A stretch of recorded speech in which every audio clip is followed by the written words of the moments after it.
花费20元捡了一个大漏，一个报废已久的电瓶，内部已经严重腐蚀，但经过老布的一番神操作，瞬间变得崭新如初，并以成品价格售出。今天老布低价收购了一个报废电瓶，抱着开盲盒的心态，用铁铲将电瓶上的正负极铲掉后，至于内部的状况，老布心里也非常没底。将蓝色盖子敲开后，电瓶内部的结构显露出来，里面的铅网已经被严重腐蚀，电解液也被消耗一空。很显然，电瓶已经严重报废。老布将铅网之间的焊接点逐个铲掉后，此时铅网和电瓶箱已经完全分离，里面腐蚀的情况清晰可见。由于电解液含有腐蚀性，为了安全起见，老布戴了一双粉红色的手套，用钳子将内部厚厚的铅网全部取出。接下来，老布要对这些腐蚀的铅网进行修复。腐蚀的液体已将电瓶箱内部烧得黢黑。下面且看老布的神操作。为了更好的修复，老布用一把手锯将铅网的连接点全部切除，这样能让隔离纸和铅网分离开来。看着这一层层被严重腐蚀的样子，估计20元回收的价格是给高了。不到半小时的时间，一块50斤重的电瓶就被全部分解。最先修复的是铅网，用锉刀将焊接点仔细打磨，然后用勺子舀起融化的白烯点在铅网上面，瞬间凝固的白烯能很好的吸附在上面。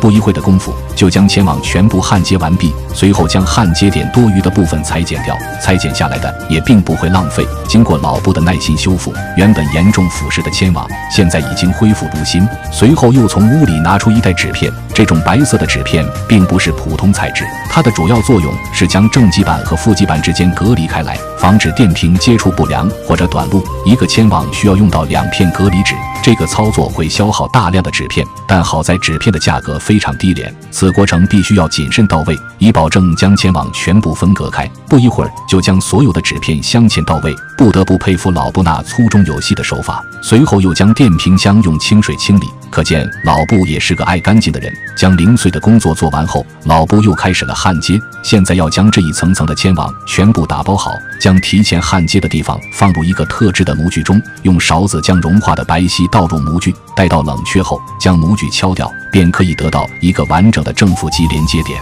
随后将塑料条放在火上炙烤，融化后将电瓶箱多余的孔洞全部封死。不得不说，老布的手艺简直是粗中有细。将所有的孔洞封死后，一个崭新的电瓶箱便修复完成。将组合好的铅网用隔热棉包裹好，然后完美的装入电瓶箱中，既能起到固定的效果，又能很好的隔热，简直堪称完美。随后将铅网顶部多余的焊接点裁剪掉，只保留2个凸起的正负极。接下来的焊接也是最重要的一点，将每个凹槽中的铅网用锡再次焊接，这样能将电瓶的电量全部集中在正负极上。焊接好后，老布将蓝色的盖子盖上，凹凸的正负极正好和电瓶盖上的小孔吻合。为了能让正负极接触良好，老布又将突出的正负极进行拉毛，将自己制作的模具放在上面后，将融化的锡再次导入模具中，待到冷却后便可以得到一个崭新的正极。同样的操作又将负极完美复刻。此时电瓶修复便已经完成了90%。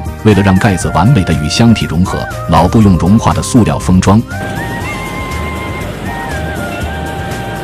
打磨完后，将电解液倒入电瓶，这种电解液是老布低价成吨购买的，但是装入电瓶之后，价格自然也会成倍翻番。此时报废的电瓶已经满血复活。将电瓶充满电后，老布会以400元的价格售出。一番操作下来，老布净赚380元。